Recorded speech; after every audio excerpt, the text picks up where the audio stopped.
स्वागत है आप सभी का आपके अपने YouTube चैनल टेक सीख प्रो में।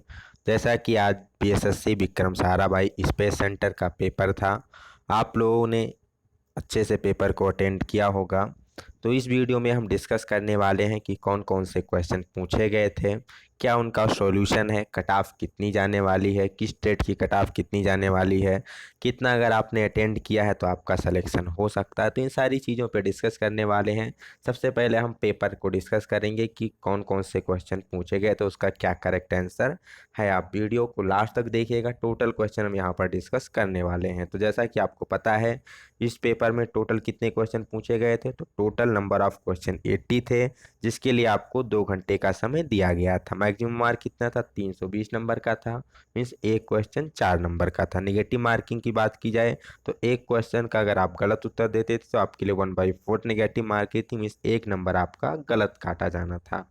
सबसे पहला जो यहाँ पर क्वेश्चन है, सबसे पहला क्वेश्चन चूंकि सबका सेट अलग अलग होता है तो वेरी कर सकता है। तो पहला क्वेश्चन था, पूछा गया था एक किसी एल्युमिनियम के जॉब में अगर टैप टूट जाता है तो उसको किस विधि द्वारा हम बाहर निकाल सकते हैं। तो सिंपली टैप एक्सट्रैक्टर के द्वारा आप क्या कर सकते हैं, उसको बाहर निकाल सकते हैं। दूसरा, लीस्ट काउंट डायरेक्टली किसके प्रोपोर्शनल होता है। जो लीस्ट काउंट है किसी भी इंस्ट्रूमेंट का, वो डायरेक्टली किस पर निर्भर करता है, किसके प्रोपोर्शनल होता है। तो किसके प्रोपोर्शनल होता है, तो ये प्रिसीजन या फिर कह लीजिए जो इसकी एक्यूरेसी है, यहाँ पर दिया गया था ऑप्शन में प्रिसीजन, तो ये डायरेक्टली किसके प्रोपोर्शनल होता है, उसके प्रिसीजन परिशुद्धता के वो समानुपाती होता है। जितना बढ़िया लिस्ट काउंट होगा उतनी बढ़िया उसकी क्या होगी, परिशुद्धता होगी। तीसरा, यहाँ पर सिलेंडर के हाइट का फार्मूला पूछा गया था। आपको क्या दिया गया था, यहाँ पर आपको डायमीटर दिया गया था। ठीक, डायमीटर दिया गया था, हाइट दिया गया था, वॉल्यूम दिया गया था, और यहाँ पर आपसे हाइट का फार्मूला पूछ लिया गया था कि क्या होगा। तो सिलेंडर का वॉल्यूम बराबर क्या होता है, पाई आर स्क्वायर एच, लेकिन आर ना दे करके यहाँ पर डायमीटर दिया गया था। तो हम जब डायमीटर निकालते हैं तो ये क्या होता है डायमीटर के फॉर्म में, तो पाई डी स्क्वायर H/4, ये हो जाता है फार्मूला किसके पदों में, डायमीटर के पदों में।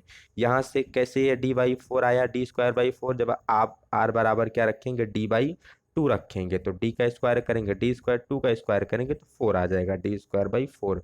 यहाँ से आपको निकालना था H की वैल्यू, तो H की वैल्यू क्या हो जाएगी, H बराबर हो जाएगा B/4, या फिर कहिए 4B/D²पाई। तो ये हो जाएगा किसकी वैल्यू, H की वैल्यू 4B/πD²। ये इस क्वेश्चन का करेक्ट आंसर था। तीसरा क्वेश्चन, स्क्राइबर किस मटेरियल के बने होते हैं। तो आप सभी को पता है किसके बने होते हैं, हाई कार्बन स्टील के जनरली बनाए जाते हैं स्क्राइबर। नेक्स्ट क्वेश्चन पूछा गया था, यदि पृथ्वी पर किसी वस्तु का या किसी व्यक्ति का द्रव्यमान 72 किलोग्राम है और चंद्रमा पर हमें पता है कि उसका ग्रेविटी क्या हो जाती है, 1/6 हो जाती है, तो चंद्रमा पर उसका द्रव्यमान कितना होगा। तो जब बात की जाती है द्रव्यमान की, तो द्रव्यमान में कोई परिवर्तन नहीं होता, चाहे वो पृथ्वी पर हो, चाहे वो कहाँ पर हो, चंद्रमा पर हो, सेम ही रहेगा। जब वेट पूछा जाता है, भार, तो 1/6 हो जाता है। तो सिंपली इसका जितना था उतने हो जाएगा, 72। नेक्स्ट क्वेश्चन, यहाँ पर एक आपको दिया गया था कि स्लिप गेज की हाइट 200 mm है, थीटा 30 डिग्री दे रखा है, तो साइन बार की लेंथ क्या होगी। तो यहाँ पर हमें right angle triangle Pythagoras formula form करना था। आपको पता है जो ये यहाँ पर परपेंडिकुलर होता है, ये क्या होता है, यहाँ पर स्लिप गेज की हाइट होती है, ये 200 हो जाएगी। थीटा आपको 30 डिग्री दिया गया था, आपको हाइपोटेनियस निकालना था। तो आपको फार्मूला क्या प्रयोग करना था, तो फार्मूला प्रयोग करना था साइन थीटा। आपको पता है साइन थीटा बराबर क्या होता है, लंब बटा कर्ण। लंब का वैल्यू कितना था, 200 था, और कर्ण आपको निकालना था। साइन थीटा 30 डिग्री, 30 डिग्री की वैल्यू होती है 1/2। 1/2 बराबर 200/h, तो यहाँ से निकालेंगे तो h की वैल्यू 400 आ जाएगी। मीन्स जो साइन बार था उसकी लंबाई कितनी हो जाएगी, 400 हो जाएगी। अगला पूछा गया था, स्क्रू पिच गेज की रेंज क्या होती है। तो स्क्रू पिच गेज की रेंज क्या होती है, 0.35 mm से लेकर के 5 mm तक क्या होती है, इसकी रेंज होती है कितनी, 0.35 mm से लेकर के 5 mm तक इसकी रेंज होती है। नेक्स्ट क्वेश्चन, यहाँ पर मंकी स्कैनर का मीन्स लंबा चौड़ा एक स्टेटमेंट दिया गया था, और उसमें से पहचानना था ये किस स्पैनर के बारे में विशेषता बता रहा है। तो बेसिकली किसको बता रहा था, मंकी स्पैनर को बता रहा था कि इसके जबड़े क्या होते हैं, समानांतर खुलते हैं, इसको किसी भी साइज के नट के लिए प्रयोग किया जा सकता है। तो ये कौन सा स्पैनर, तो ये होता है मंकी स्पैनर।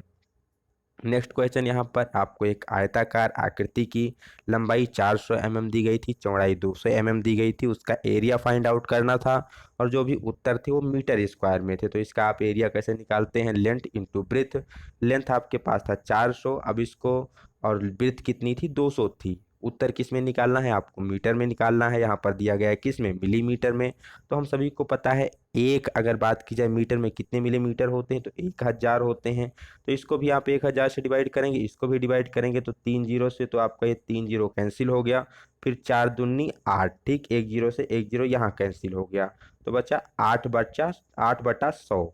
तो ये क्या हो जाएगा, 0.08 मीटर स्क्वायर निकल के आ जाएगा। सिंपली आशा करते हैं आप लोगों ने इस क्वेश्चन को अच्छे से अटेंड किया होगा। कुछ नहीं करना था, को किस में चेंज कर देना था, मीटर में चेंज करके उत्तर आपको निकाल लेना था। यहाँ पर 4 ऑप्शन दिए गए थे, उसमें से पूछा गया था निम्नलिखित में से कौन सा फर्स्ट क्लास लीवर का एग्जाम्पल है, ठीक। तो एग्जैक्ट क्या क्या वहाँ पर ऑप्शन थे हमारे पास उपलब्ध नहीं है, तो इसलिए आप लोग देख लीजिएगा। फर्स्ट क्लास लीवर का यहाँ पर एग्जाम्पल पूछा गया था। नेक्स्ट क्वेश्चन यहाँ पर प्रेशर आपको दिया गया था 5 मेगापास्कल, एरिया दिया गया था 5 सेंटीमीटर इंटू 1 सेंटीमीटर, फोर्स कितना होगा। तो हम सभी को पता है प्रेशर बराबर क्या होता है, फोर्स अपान एरिया होता है। अगर हम यहाँ से फोर्स निकालें तो फोर्स बराबर क्या हो जाएगा, प्रेशर इंटू एरिया हो जाएगा। अब ये फोर्स हमें निकालना है न्यूटन में, सपोज दैट ये आपको दिया गया है पास्कल में, मेगा पास्कल में, ये सेंटीमीटर में दिया गया है। तो मेगा पास्कल क्या होता है, न्यूटन मीटर। अब अगर मेगा पास्कल को चेंज करेंगे तो मेगा का मतलब क्या होता है 10⁶, तो ये क्या हो जाएगा 5 × 10⁶ मेगा पास्कल था। तो ये अब किस में हो जाएगा, न्यूटन मीटर में हो जाएगा, ठीक। किस में हो जाएगा, न्यूटन पर मीटर स्क्वायर में हो जाएगा। चूंकि ये प्रेशर है, फोर्स को अगर आप न्यूटन में लें, एरिया को मीटर स्क्वायर में, तो न्यूटन पर मीटर स्क्वायर हो जाएगा 5 × 10⁶, ठीक। अब इसके साथ में आपको यहाँ पर एरिया दिया गया था 5 सेंटीमीटर इंटू 1 सेंटीमीटर। यहाँ पर मीटर है तो इसको भी हमें मीटर में बदलने के लिए क्या करना पड़ेगा, जानते हैं 1 मीटर में 100 सेंटीमीटर होते हैं, तो 100 से इसको क्या करना पड़ेगा, डिवाइड करना पड़ेगा। तो यहाँ पर देखें 10⁻², 10⁻² कितना हो जाता है, 10⁴ हो जाता है, ये -4 होगा। तो यहाँ से 10⁴ आपका ये कैंसिल हो जाएगा, तो बचेगा क्या, 5 × 5 इंटू 10⁻²। क्या बचेगा आपके पास, 5 × 5 मीन्स 25 इंटू 10⁻²। ये सॉल्व करेंगे तो कितना आ जाएगा, 2500 यहाँ से निकल के आ जाएगा, ठीक। टोटल 2500 यहाँ पर उसका उत्तर हो जाएगा, ठीक। करना क्या था, मेगा पास्कल को आपको 10⁶ में चेंज कर लेना था, सेंटीमीटर को जब आप मीटर में चेंज करेंगे तो 10⁴ से क्या करेंगे, डिवाइड करेंगे, तो ये 10⁻² बचेगा, 25 हो जाएगा। 2500 टोटल इसका उत्तर निकल के आ जाएगा। अगला क्वेश्चन, 36 का स्क्वायर माइनस 24 का स्क्वायर किसके बराबर है। तो आपको पता है ए स्क्वायर माइनस बी स्क्वायर बराबर होता है ए प्लस बी इंटू ए माइनस बी। तो ए प्लस बी 36 + 24 कितना हो जाएगा, 60 हो जाएगा। और 36 - 24 तो ये हो जाएगा 12, गुणा करेंगे तो 12 × 6 = 72, 720 इसका उत्तर आ जाएगा। नेक्स्ट क्वेश्चन, x - y बराबर √x - y की वैल्यू दी गई थी 2 और √x + y की वैल्यू दी गई थी √14। तो यहाँ पर x का मान क्या होगा। तो अगर आप 14 को 2 भागों में तोड़ते हैं, अगर हम 14 को 9 और 5 में तोड़ दें, ठीक, 9 और 5 में हम तोड़ देते हैं, यहाँ पर वैल्यू पुटअप कर देते हैं, x के स्थान पे 9 रख दें, y के स्थान पे 5 रख दें, तो 9 में से 5 घटाएंगे कितना बचेगा, 4 बचेगा। और 4 का रूट निकालेंगे तो कितना आ जाएगा, 2 आ जाएगा। ये हमारा मैच कर रहा है, यहाँ पर 9 × 5 = 14, √14 हो जाएगा। तो पूछा क्या गया था, x की वैल्यू कितनी होगी, तो x की वैल्यू 9 हो जाएगी, y की वैल्यू कितनी हो जाएगी, 5 हो जाएगी। अगला क्वेश्चन यहाँ पर पूछा गया था, side of A cube 60 centimetre दिया गया था, सरफेस एरिया निकालना था मीटर स्क्वायर में। क्या था, कोई एक क्यूब है, घन है, जिसका एक साइड दिया गया था 60 सेंटीमीटर।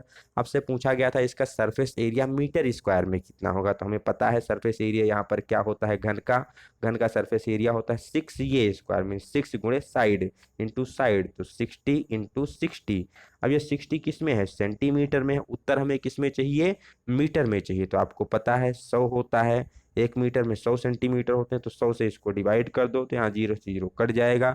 चका 36 छक्का 216 कितना आया, 216। और बटा में कितना बचा, ये आपका 100 बचा, बटा में 100 मतलब ये 2 अंक बाद दशमलव लग जाएगा, तो 2.16 आएगा। कितना आ जाएगा, 2.16 मीटर स्क्वायर इसका एरिया निकल के आ जाएगा। सिंपल ही था क्वेश्चन। क्या करना था, 60 सेंटीमीटर दिया गया था, 6 ये स्क्वायर फार्मूला होता है सरफेस एरिया का, सेंटीमीटर को आप मीटर में चेंज करके कैलकुलेट कर लेना था आपको। नेक्स्ट क्वेश्चन, 1 न्यूटन मीटर किसके बराबर होता है? तो आप सभी को पता है, डब्लू डब्लू बराबर क्या होता है? F into D, means force into displacement. Force newton, M displacement metre, newton metre, work चाहे न्यूटन मीटर कहो या इसी को क्या कहो, जूल कहो। तो एक न्यूटन मीटर किसके बराबर होता है? एक जूल के बराबर होता है। दूसरा पूछा गया था 1 न्यूटन मीटर पर सेकेंड। तो आप सभी को पता है पी बराबर क्या होता है? W by T. W means F into D by T, T means समय। तो न्यूटन मीटर पर सेकेंड, तो चाहे आप इसे कहो 1 न्यूटन मीटर पर सेकेंड, या फिर पावर की यूनिट क्या होती है? वाट भी होती है, इसी को आप 1 वाट भी कह सकते हो। दोनों आपस में क्या है? बराबर है। यहीं पर एक क्वेश्चन पूछा गया था बहुत ही मोस्ट इंपॉर्टेंट कि 3/HP मीन्स 3/4 3/4 हार्स पावर कितने किलोवाट के बराबर है? ठीक, 3/4 हार्स पावर कितने किलोवाट के बराबर है? तो क्या करना था? 3/4 आप ऐसे रखेंगे, आपको पता है 1 हार्स पावर में कितने वाट होते हैं, तो सिंपल सा रख दीजिए 746 वाट होते हैं। अब वाट को किलोवाट में बदलना था, तो 1000 से क्या करेंगे? यहाँ पर डिवाइड कर देंगे। इसको आप जब कैंसिल आउट करेंगे, टोटल इसको सॉल्व करेंगे, तो ये लगभग आपका 0.559 के समथिंग आ रहा था। कितना आ रहा था? 0.559 के समथिंग आपका उत्तर आ जाएगा। करना क्या था? 3/4 वैसे रखना था। HP हार्स पावर को किलोवाट में डायरेक्टली हमारे पास रिलेशन नहीं है, वाट पता है 746, 746 रख के उसको 1000 से डिवाइड करके किलोवाट में कन्वर्ट कर लेंगे। नेक्स्ट क्वेश्चन यहाँ पर पूछा गया था शियर स्ट्रेस बटा शियर स्ट्रेन बराबर क्या होता है? तो ये होता है मॉडुलस ऑफ रिजिडिटी। क्या होता है? Modulus of rigidity. Shear stress बटा shear strain equal to modulus of rigidity. Next question hardness of file पूछी गई थी, जो लगभग कितनी होती है? 60 HRC के आसपास होती है। नेक्स्ट क्वेश्चन पूछा गया था माइक्रोमीटर में रैचेट स्टॉप का कार्य क्या होता है? रैचेट स्टॉप क्या काम करता है? तो क्या करता है? ये प्रेशर को एडजस्ट करता है। प्रेशर को कंट्रोल करने का काम किसके द्वारा किया जाता है? रैचेट स्टॉप के द्वारा काम किया जाता है। बियरिंग बुश का मटेरियल पूछा गया था, तो बियरिंग बुश का मटेरियल क्या होता है? Gun metal, copper tin zinc 8810-2। Gun metal ये किसका होता है? बियरिंग बुश का जनरली मटेरियल यही प्रयोग किया जाता है। Next question use of tab washer पूछा गया था कि टैब वाशर का प्रयोग किस लिए किया जाता है? तो जब कभी किनारों पर नट को लॉक करना होता है तो किसका प्रयोग करते हैं? टैब वाशर का प्रयोग करते हैं। तो नट के लॉकिंग के लिए क्या किया जाता है? टैब वाशर का प्रयोग किया जाता है। नेक्स्ट क्वेश्चन पूछा गया था एक ऐसा नट जिसमें हम फाइबर के रिंग इंसर्ट करते हैं, वो कौन सा नट होता है? तो क्या होता है? वो सेल्फ लॉकिंग नट होता है। जो क्वेश्चन हमने यहाँ नीचे लिया है आप यहाँ पर देख सकते हैं। सेल्फ लॉकिंग नट का क्वेश्चन पूछा गया था। कैसे पूछा गया था कि कौन सा ऐसा नट है जिसमें फाइबर की एक रिंग इंसर्ट होती है, तो कौन सा होता है? सेल्फ लॉकिंग नट होता है। अगला पूछा गया था टेम्परेचर इज, तापमान क्या है? तो तापमान क्या होता है? किसी भी वस्तु में ऊष्मा की जो माप होती है, मीन्स मेजर ऑफ हीट। कितनी हीट है वस्तु, हमारा कितना हीट है, कितना गर्म है, वही क्या है? उसका टेम्परेचर है। तो मेजर ऑफ हीट मतलब ऊष्मा का मापन ही क्या हो जाएगा? टेम्परेचर हो जाएगा। नेक्स्ट क्वेश्चन की बात की जाए 24 नंबर, यहाँ पर ग्राइंडिंग व्हील का आपको स्पेसिफिकेशन दिया गया था। इसमें पूछा था एच का मतलब क्या है? तो एच क्या होता है? ये एच होता है ग्रेड। क्या होता है? एच ग्रेड के अनुसार होता है। ठीक, तो ग्राइंडिंग व्हील का स्पेसिफिकेशन उम्मीद है आप सभी लोगों को अच्छे से आता होगा। इसमें ग्रेन कौन है, ग्रेड कौन है, एब्रेसिव कौन है? तो एच पूछा गया था। एच किसको डिनोट करता है? ग्रेड को, जो कि सॉफ्ट ग्रेड के अंतर्गत आता है। नेक्स्ट यहाँ पर पूछा गया था निम्नलिखित में से कौन सा एक नेचुरल एब्रेसिव नहीं है? उसमें आपका ऑप्शन था सिलिकॉन कार्बाइड। ठीक, तो सिलिकॉन कार्बाइड क्या होता है? ये नेचुरल एब्रेसिव नहीं है, ये आर्टिफिशियल एब्रेसिव है, कृत्रिम अपघर्षक के अंतर्गत आता है, ना कि प्राकृतिक। प्राकृतिक में डायमंड हो गया, एमरी, क्वार्टज, तो ये सभी प्राकृतिक है। बाकी सिलिकॉन कार्बाइड और एल्युमिनियम ऑक्साइड ये दोनों क्या होते हैं? कृत्रिम होते हैं। दूसरा यहाँ पर क्वेश्चन था 120 एप्पल है, 70 पाइन एप्पल है, 110 मैंगो है। नीचे एक रेशियो दिया गया था 6:15। तो ये जो 6:15 है, ये किसका रेशियो है? एप्पल और पाइन एप्पल का रेशियो है, या पाइन एप्पल और मैंगो का है, या मैंगो और एप्पल का है, या फिर एप्पल और टोटल फ्रूट का रेशियो है? तो ये किसका रेशियो था? ये रेशियो था एप्पल और टोटल फ्रूट। एप्पल का मतलब 120 और टोटल फ्रूट का मतलब 120 और 70 कितना हो जाएगा? 190। और 110 कितना हो जाएगा? टोटल हो जाएगा 300। 300 से जीरो कट, आप 2 से कैंसिल करो, 2 छक्के 12 और 15 दूना 30। तो कितना आया? 6 × 15 आपका आ गया। तो किसका रेशियो है? एप्पल और टोटल फ्लूइड का ये रेशियो यहाँ पर दिया गया था। नेक्स्ट क्वेश्चन पूछा गया था जो ड्रिल बिट है, इसमें जो फ्लूट हैं, जो फ्लूट कटे होते हैं, इनके द्वारा जो एंगल बनता है उसे क्या कहते हैं। ठीक, मीन जो फ्लूट का एंगल होता है किस नाम से जाना जाता है, तो ये होता है हेलिक्स एंगल। इसी क्वेश्चन को कई बार एग्जाम में घुमा के पूछा जाता है थोड़ा कि ड्रिल को ग्राइंड करते समय कौन सा ऐसा एंगल है जो बदलता नहीं है, तो कौन सा एंगल नहीं बदलता है, वो हेलिक्स एंगल ड्रिल का कभी बदलता नहीं। क्यों? क्योंकि हेलिक्स एंगल फ्लूट का एंगल होता है। ड्रिल को बनाते समय जिस एंगल पे फ्लूट काट दिए गए हैं उसी पे होते हैं, वो बदलते नहीं है, चाहे जितनी बार ड्रिल को आप ग्राइंड करेंगे। नेक्स्ट क्वेश्चन 5 किलोग्राम और 500 ग्राम का रेशियो बताना था। तो सिंपल सा 5 किलोग्राम को आपको क्या करना है, यहाँ पर ग्राम में बदलना है, तो 5000 ग्राम हो जाएगा। बटा आपके 500 ग्राम था, जीरो से जीरो, जीरो से जीरो कैंसिल हो गया, 5 × 5 और 5×50 में 10×1, 10:1 का रेशियो हो जाएगा। कितने का हो जाएगा? 10:1, 10:1 का रेशियो यहाँ पर निकल के आ जाएगा। अगला question material of bench wise spindle. Bench wise का स्पिंडल किस मटेरियल का बना होता है, तो किसका बना होता है? माइल्ड स्टील का बना होता है। बहुत ही सिंपल सिंपल थ्योरी के क्वेश्चन पूछे गए थे यहाँ पर। अगला chisel point angle for mild steel.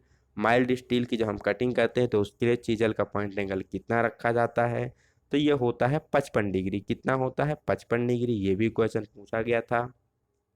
अगला यहाँ पर effect of clearance angle means ये पूछा गया था आपसे चिपिंग करते समय जब ये जो हमारी चीजल होती है इसका अगर हम क्या कर रहे हैं क्लियरेंस किस में, तब क्वेश्चन ये पूछा गया था कि किस स्थिति में चीजल प्रोग्रेसिवली मटेरियल की कटिंग करती है, मीन्स अधिक अधिक मटेरियल को कट करती जाती है। तो अगर आप देखें ये क्लियरेंस एंगल है, अगर आप इसे कम करते जाएंगे तो चीजल क्या हो जाती जाएगी? डाउन होती जाएगी और एक स्थिति ऐसी आ जाएगी कि ये स्लिप हो जाएगी।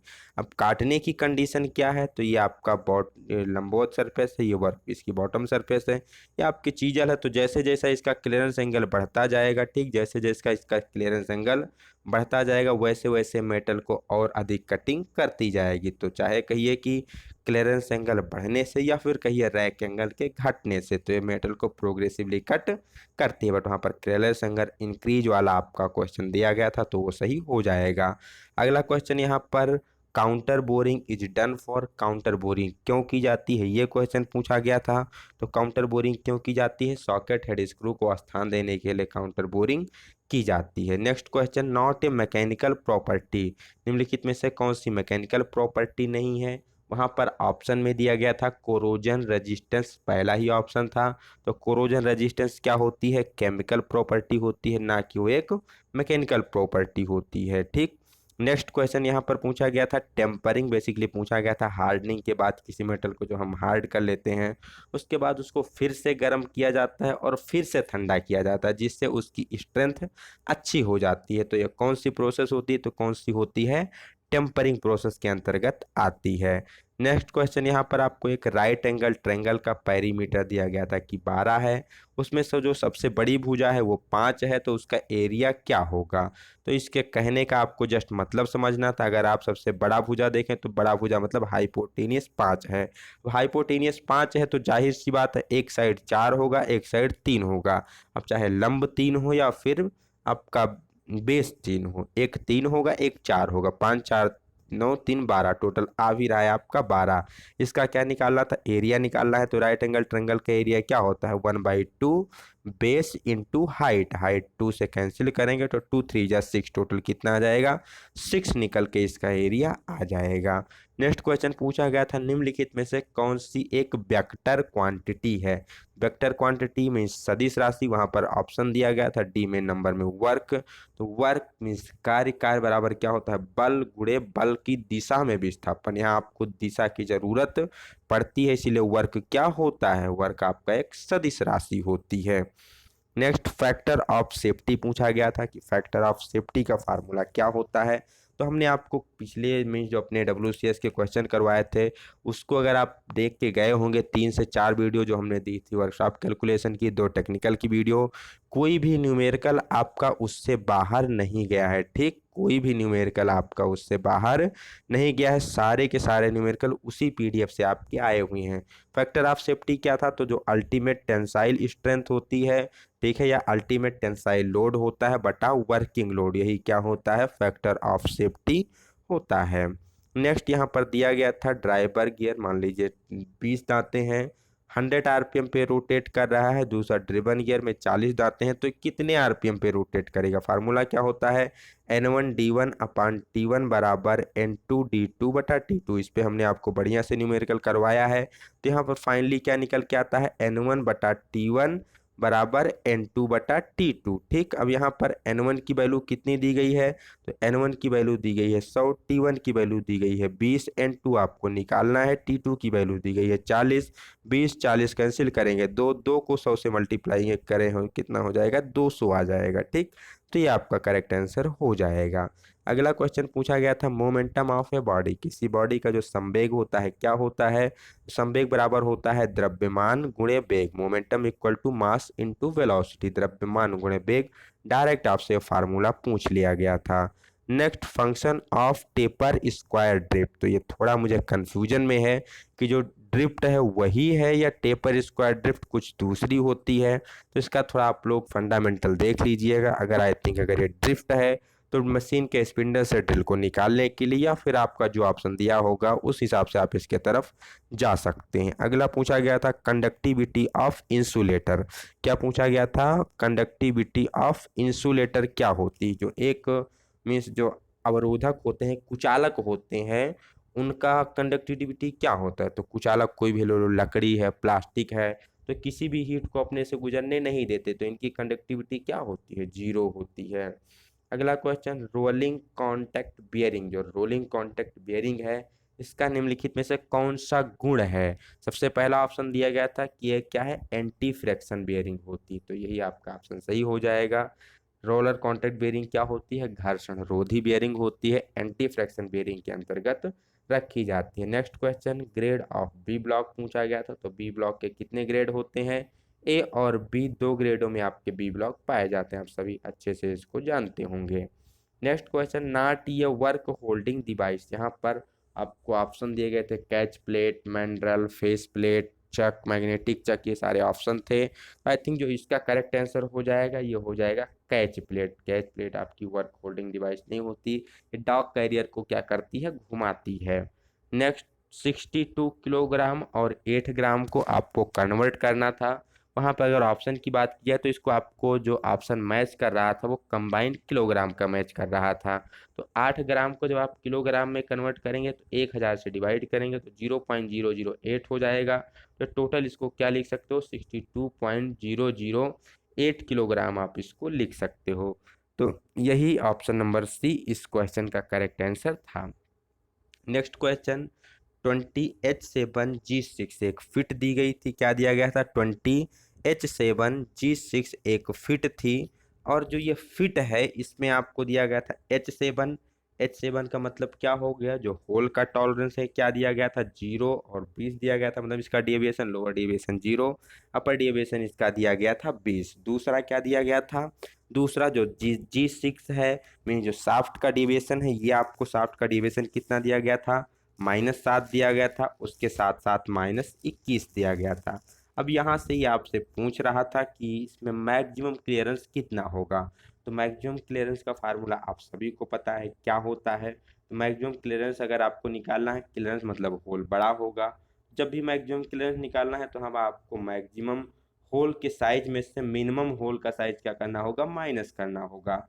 तो अगर यहाँ से आप मैक्सिमम होल निकालें तो 20 में क्या जोड़ेंगे, ठीक, मान लीजिए 20 है, 20 में आप क्या जोड़ेंगे, तो 0 मीन्स बेसिक 20 हो जाएगा, इसमें 20 जोड़ेंगे तो 20.20 हो जाएगा, कितना हो जाएगा, 20.20 हो जाएगा।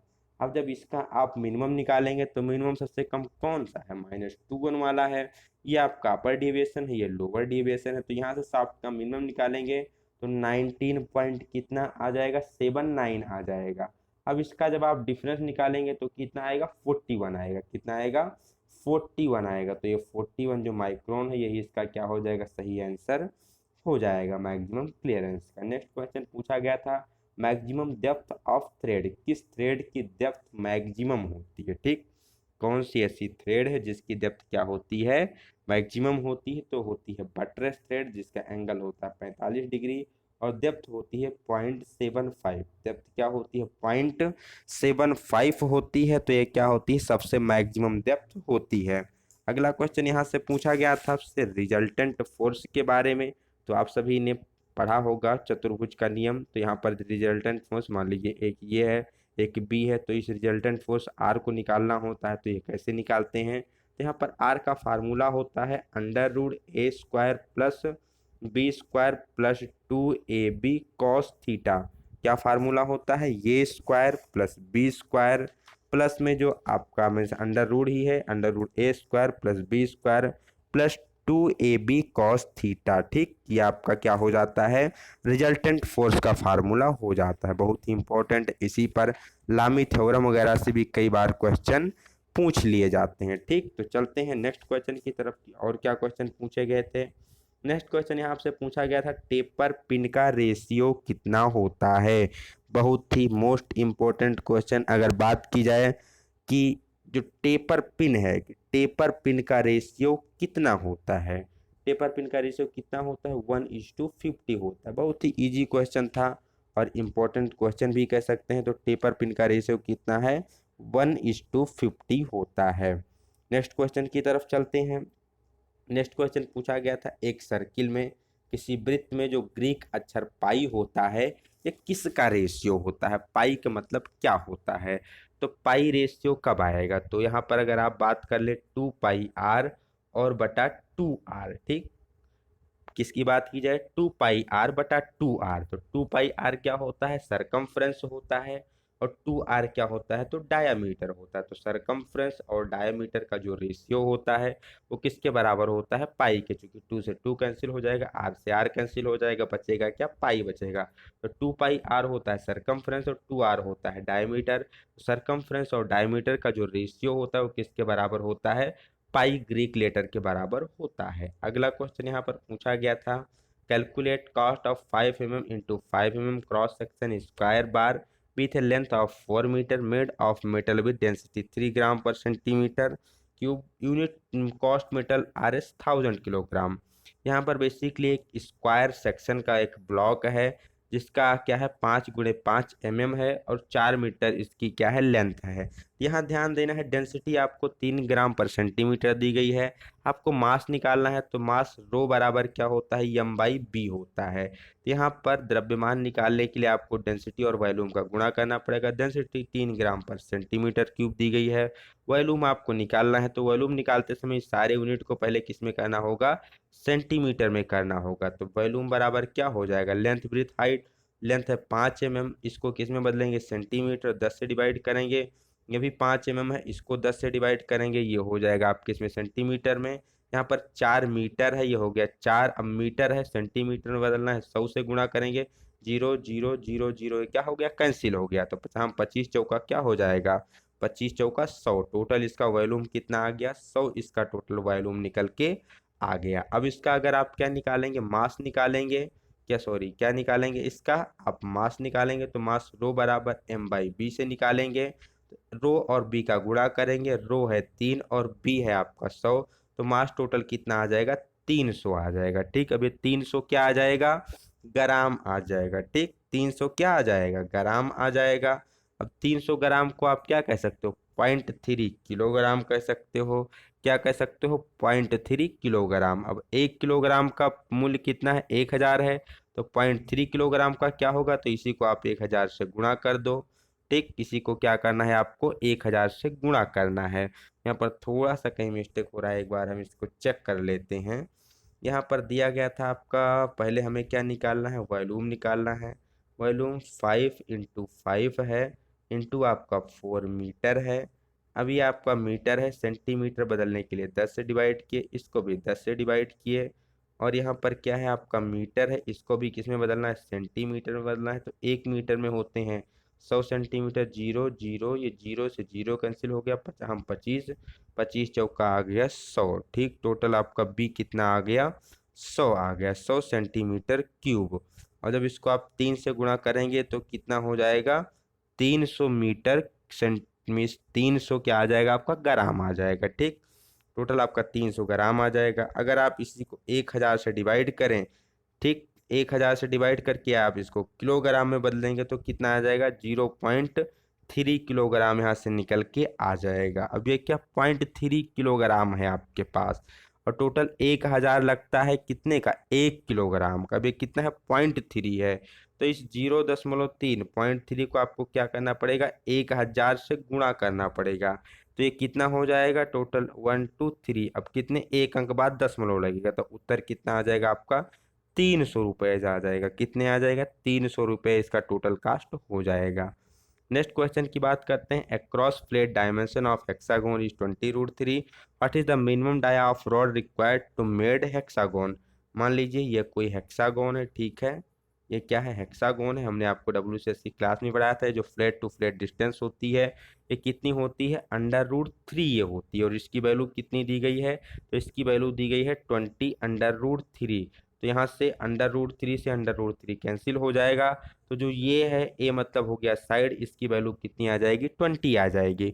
निकालना क्या है, मिनिमम डायमीटर ऑफ रॉड चाहिए। तो मिनिमम कितना चाहिए, मिनिमम आपको इतना चाहिए। अगर इतना मिनिमम डायमीटर ऑफ रॉड हो तो आप क्या कर सकते हैं, इसको फ्रेम कर सकते हैं, जो कि इसके डबल ऑफ डायमीटर के बराबर होगा। 2 × 20 कितना आ जाएगा, 40 इसका उत्तर आ जाएगा। अगला question, yield strength of 12.9 grade volt. तो 12.9 ग्रेड का वोल्ट है, इसकी यील्ड स्ट्रेंथ कितनी होती है, तो इसकी यील्ड स्ट्रेंथ अप्रोक्सीमेट 1100 के करीब होती है। जो भी आपको ऑप्शन दिया गया होगा उस अनुसार से आप इसको कर सकते हैं। नेक्स्ट क्वेश्चन यहाँ पर दिया गया था, कोई एक पाइप है जिससे एक लिक्विड फ्लो हो रहा है। लिक्विड का फ्लो रेट आपको दिया गया था 60 लीटर पर मिनट है। कितना दिया गया था, 60 लीटर पर मिनट आपको फ्लो रेट दिया गया था। वेलोसिटी उसकी दी गई थी 10 सेंटीमीटर पर सेकंड। जो फ्लो की वेलोसिटी हो क्या है, 10 मीटर पर सेकंड है। तो पाइप का एरिया कैलकुलेट करना है। तो पाइप का एरिया कैलकुलेट करने के लिए फार्मूला होता है Q बराबर AB। यहाँ पर Q क्या है, उसका फ्लो ऑफ लिक्विड है, A एरिया है, B है वेलोसिटी। तो सिंपली एरिया निकालने के लिए आपको क्या करना था, फ्लो को वेलोसिटी से डिवाइड कर देना था, आप एरिया कैलकुलेट कर ले जाएंगे। नेक्स्ट यहाँ पर जो क्वेश्चन पूछा गया था, साइड दिया गया था एक रेम्बस का 50 mm, क्या दिया गया था, 50 mm। आपको निकालना था इसका पेरीमीटर कितना होगा, और ध्यान रखिएगा इसका उत्तर किस में दिया गया था, सेंटीमीटर में दिया गया था। तो रेम्बस एक आपका वर्ग के जैसा ही होता है, उसमें भी 4 इक्वल साइड होती हैं, ठीक। तो 4 × 50 टोटल करेंगे कितना आ जाएगा आपका, 200 आ जाएगा। तो ये 200 mm आया। अब इसको चेंज किस में करना था, सेंटीमीटर। इसको 10 से डिवाइड कर देंगे तो उत्तर कितना आ जाएगा, 20 सेंटीमीटर इसका उत्तर आ जाएगा, ठीक। Next question, crane hooks are made up of. Crane hook किसके बनाए जाते हैं, तो क्रेन हुक जनरली आपके किसके, रॉट आयरन के बनाए जाते हैं। ढाल पिटवा लोहे रॉट आयरन के क्रेन हुक बनाए जाते हैं। नेक्स्ट क्वेश्चन यहाँ पर पूछा गया था, मीन्स जो पैटर्न वगैरह बनाते समय पैटर्न मेकर के द्वारा रूल प्रयोग किया जाता है, तो कौन सा रूल होता है, तो होता है श्रिंक रूल। किसका प्रयोग किया जाता है, श्रिंक रूल का प्रयोग किया जाता है पैटर्न मेकर के द्वारा। Next, centre of gravity of cylinder पूछी गई थी। तो सिलेंडर आप सभी को पता है कुछ इस शेप में होता है सिलेंडर। अब डायरेक्टली अगर बात की जाए जो इसकी सेंटर ऑफ ग्रेविटी होती है, तो ये चाहे बेस से कहो या टॉप से कहो, h/2 पर होती है। कितनी पर होती है, h/2 पर होती है। लेकिन ये आपके ऑप्शन में नहीं दिया गया था। ऑप्शन में क्या दिया गया था, कुछ दो अदर ऑप्शन थे, और एक ऑप्शन था कि इसके बेस पर होगा या इसके सेंटर लाइन की जो एक्सिस है यहाँ कहीं पर होगा। तो ऑप्शन क्या हो जाएगा कि इसके सेंटर लाइन एक्सिस पर ही क्या होती है, इसकी सेंटर ऑफ ग्रेविटी होती है, और भी कहाँ, हाफ पर इसकी सेंटर ऑफ ग्रेविटी होती है। नेक्स्ट क्वेश्चन पूछा गया था, ट्रू वैल्यू और मेजर्ड वैल्यू का जो डिफरेंस होता है वो क्या होता है। तो ट्रू वैल्यू में से जब हम मेजर्ड वैल्यू को माइनस करते हैं तो क्या निकल के आता है, एरर निकल के आता है। एरर क्या होता है, ट्रू वैल्यू और मेजर्ड वैल्यू। मान लीजिए ट्रू वैल्यू 10 है, मेजर्ड वैल्यू 9.9 है, तो एरर कितनी आ जाएगी, 0.1 की आ जाएगी, ठीक। तो एरर की डेफिनेशन बेसिकली वहां पर पूछी गई थी। नेक्स्ट क्वेश्चन पूछा गया था, कोई एक ज्वाइंट है, ठीक, उस ज्वाइंट में टोटल 10 रिबिट लगे हुए हैं। सपोज मान लीजिए रिबिट ज्वाइंट है, उसमें टोटल 10 रिबिट लगे हुए हैं। अगर प्रत्येक रिबिट का डायमीटर 4 mm है, तो उसका शियर एरिया कितना होगा। ये आप लोग कैलकुलेट कर लीजिएगा। मैंने आपको डाटा उपलब्ध करवा दिया है, ठीक है। क्या दिया गया था आपको? 10 रिबट दिया गया था उसमें, ठीक। टोटल कितने रिबिट हैं? 10 रिबिट हैं। डायमीटर कितना है उसका? 4 mm है, तो उसका शेयर एरिया कितना होगा? यह क्वेश्चन आप लोगों से पूछा गया था। आई थिंक 4 पाई के समथिंग आना चाहिए। नेक्स्ट, जर्मन सिल्वर का कंपोजिशन पूछा गया था जर्मन सिल्वर में कापर के अतिरिक्त और कौन कौन से मेटल होते हैं। तो कापर के साथ क्या होता है? निकिल और जिंक होता है। कापर 50% होता है, जिंक 30% होता है, निकिल 20%। तो कॉपर, जिंक और निकिल, कॉपर 50, जिंक 30 और निकिल 20, इन तीनों को मिलाकर क्या बनता है? तीनों को मिलाकर जर्मन सिल्वर बनता है। अगला क्वेश्चन दिया गया था ए स्क्वायर प्लस बी स्क्वायर की वैल्यू कितनी है? 52 है। ए बी की वैल्यू 24 है, तो ए प्लस बी की वैल्यू कितनी होगी? तो हम सभी जानते हैं ए प्लस बी का अगर होल स्क्वायर किया जाए तो ये किसके बराबर होगा? ये बराबर होगा A square plus B square plus में 2ab के, ठीक।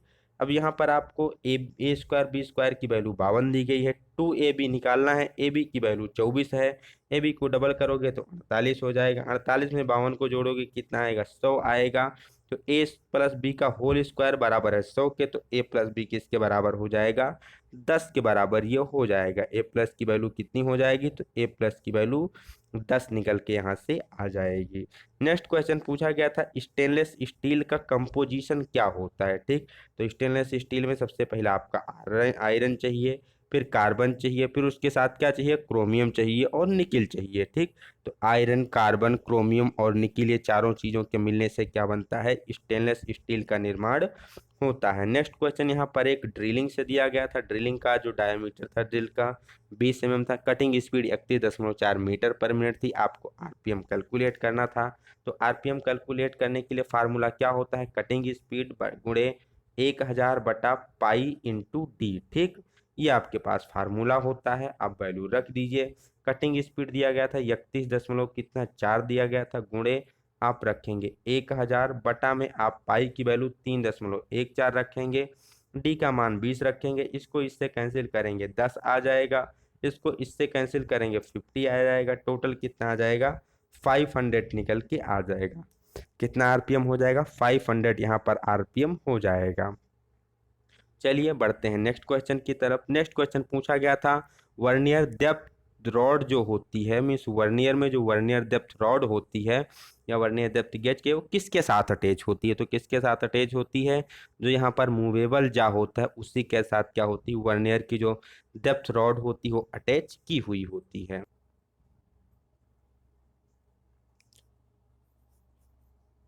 नेक्स्ट क्वेश्चन की बात की जाए, स्टेनलेस स्टील का कंपोजिशन हो गया, क्या हो जाएगा? आयरन, कार्बन, निकिल, क्रोमियम हो जाएगा। ये क्वेश्चन आपने सॉल्व कर लिया। वर्नियर डेप्थ की रॉड किससे अटैच होती है? मूवेबल जार से अटैच होती है। नेक्स्ट क्वेश्चन यहाँ पर दिया गया था कि वर्नियर कैलिपर में 49 मेन स्केल डिवीजन बराबर है 50 वर्नियर स्केल डिवीजन के। तो यहाँ पर इसकी लीस्ट काउंट डायरेक्टली ना दे करके इनडायरेक्टली दी गई थी कि कितनी 0.02 हो जाएगी, ठीक। 24 यहाँ पर मेन स्केल डिवीजन थे, वर्नियर स्केल डिवीजन 20 दिए गए थे, तो पूछा था रीडिंग कितनी हो जाएगी। तो ये 24 हो जाएगा। 20 को आप 0.02 से मल्टीप्लाई करोगे तो 0.4 आएगा। तो टोटल रीडिंग कितनी हो जाएगी? 24.40। कितनी हो जाएगी? 24.40 इसकी टोटल रीडिंग हो जाएगी। नेक्स्ट क्वेश्चन यहाँ पर एक माइक्रोमीटर की रीडिंग से दिया गया था कि जो माइक्रोमीटर में बैरल ग्रेजुएशन है वो 18 पूरा का पूरा ग्रेजुएशन है और एक आधा ग्रेजुएशन है। तो पूरा ग्रेजुएशन मतलब 18 mm, आधा ग्रेजुएशन मतलब 0.5 mm। और जो थिम्बल की डिवीजन है वो थिम्बल कितना है? जो 19वीं लाइन है वो डेटम लाइन से मैच कर रही है। तो टोटल इसका कितना लिस्ट काउंट होगा? तो हमें क्या करना था? जो सिंपल पूरा 18 का 18 दिया गया था वो 18 हो जाएगा, एक आधा दिया गया था तो 0.5 हो जाएगा। 19 आपका दिया था कि मैच कर रहा है डेटम से, तो ये क्या हो जाएगा? 0.19 हो जाएगा। जब आप 0.01 से गुणा करोगे तो टोटल कितना हो जाएगा? 18.59 निकल के आ जाएगा इसका लिस्ट में से। टोटल रीडिंग उसकी 18.569 सॉरी 18 6 9 टोटल उसकी रीडिंग हो जाएगी। यहाँ पर एक क्वेश्चन पूछा गया था आपसे कि ड्राइविंग फिट किसका उदाहरण है। तो आप सभी को पता होगा ड्राइविंग फिट किसका उदाहरण है, इंटरफेरेंस फिट का उदाहरण होती है। किसका होती है, इंटरफेरेंस फिट, जिसमें होल का साइज छोटा सा, का साइज लिटिल बड़ा, तो उसके अंतर्गत ड्राइविंग फिट आती है। दूसरा क्वेश्चन यहाँ पर पूछा गया था मीन्स हाई टेम्परेचर को जब हमें मेजर करना होता है तो किसका प्रयोग करते हैं, तो प्रयोग किया जाता है पाइरोमीटर का प्रयोग किया जाता है। किसका प्रयोग किया जाता है, पाइरोमीटर का प्रयोग किया जाता है हाई टेम्परेचर को मेजर करने के लिए। एक क्वेश्चन पूछा गया था जो हाइड्रोमीटर होता है, हाइड्रोमीटर का वर्किंग प्रिंसिपल क्या है। तो आप सभी को पता है हाइड्रोमीटर सापेक्षिक आर्द्रता को नापता है, लेकिन इसका वर्किंग प्रिंसिपल पूछा गया था तो किसके प्रिंसिपल पे वर्क करता है, ये आर्कमिडीज के प्रिंसिपल के वर्क करता है। किस पर, आर्कमिडीज के प्रिंसिपल पे वर्क करता है, लेकिन आर्कमिडीज प्रिंसिपल ऑप्शन में नहीं था। तो हाइड्रोमीटर के लिए क्या हो जाएगा, वहां पर चौथा ऑप्शन आपको दिया गया था बायन्सी फोर्स। क्या दिया गया था, बायन्सी फोर्स, जो उत्प्लावक बल होता है ये उसके सिद्धांत पे कार्य करता है। उत्प्लावन बल जो बायन्सी फोर्स कहाँ होता है, आर्किमिडीज के सिद्धांत में ही होता है। तो इनडायरेक्टली आपको यहाँ पर आर्किमिडीज प्रिंसिपल दिया गया था। एक क्वेश्चन यहाँ पर पूछा गया था कॉकिंग एंड फुलरिंग से। किससे, कॉकिंग एंड फुलरिंग से क्वेश्चन पूछा गया था कि निम्नलिखित में से कौन सा यहाँ पर सही नहीं है।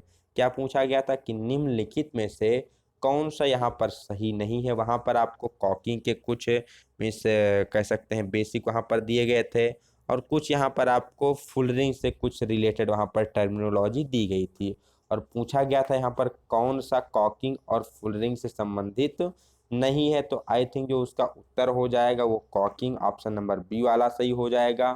ठीक है, सॉरी, यहाँ पर जो क्वेश्चन पूछा गया था आपका काकिंग और फुलरिंग वाला, इसमें आपका सही हो जाएगा फुलरिंग वाला। कि जो फुलरिंग होती है वो क्या करती है, केवल जो सीट की एज होती है। ठीक, मान लीजिए यहाँ पर कुछ इस प्रकार से आपकी एक स्ट्रिप है और एक स्ट्रिप आपकी इसके नीचे लगी हुई है, यहाँ पर आपका एक रिविट लगा हुआ है।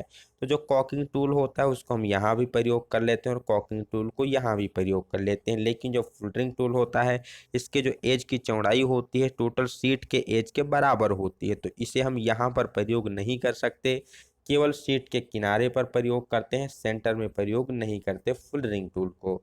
तो ये उसका क्या हो जाएगा, राइट आंसर हो जाएगा। तो यहाँ पर लगभग हमने 72 के अप्रॉक्सीमेट क्वेश्चन को डिस्कस किया। कुछ क्वेश्चन यहाँ पर बेसिकली ह्यूमन एरर है, लोग भूल जाते हैं, तो कुछ क्वेश्चन 7 8 क्वेश्चन आपको नहीं मिल पाए। अगर आपको याद होगा क्वेश्चन तो आप कमेंट सेक्शन में ड्रॉप कर सकते हैं, उसका हम आपको सेपरेटली उत्तर दे देंगे। बाकी आपको वीडियो कैसी लगी, आपके इतने में से लगभग यहाँ पर 72 क्वेश्चन हमने डिस्कस किए, इसमें से आपके कितने सही गए आप लोग कमेंट सेक्शन में ज़रूर बताइएगा। अब अगर हम बात करते हैं कट ऑफ की, किसकी कट ऑफ कितनी रहने वाली है, तो एक हिसाब से अगर देखा जाए जो थ्योरी का पोर्शन है, थ्योरी का पोर्शन क्या था, लिटिल बिट इजी था। थ्योरी के क्वेश्चन में कोई उतना ट्विस्ट नहीं था।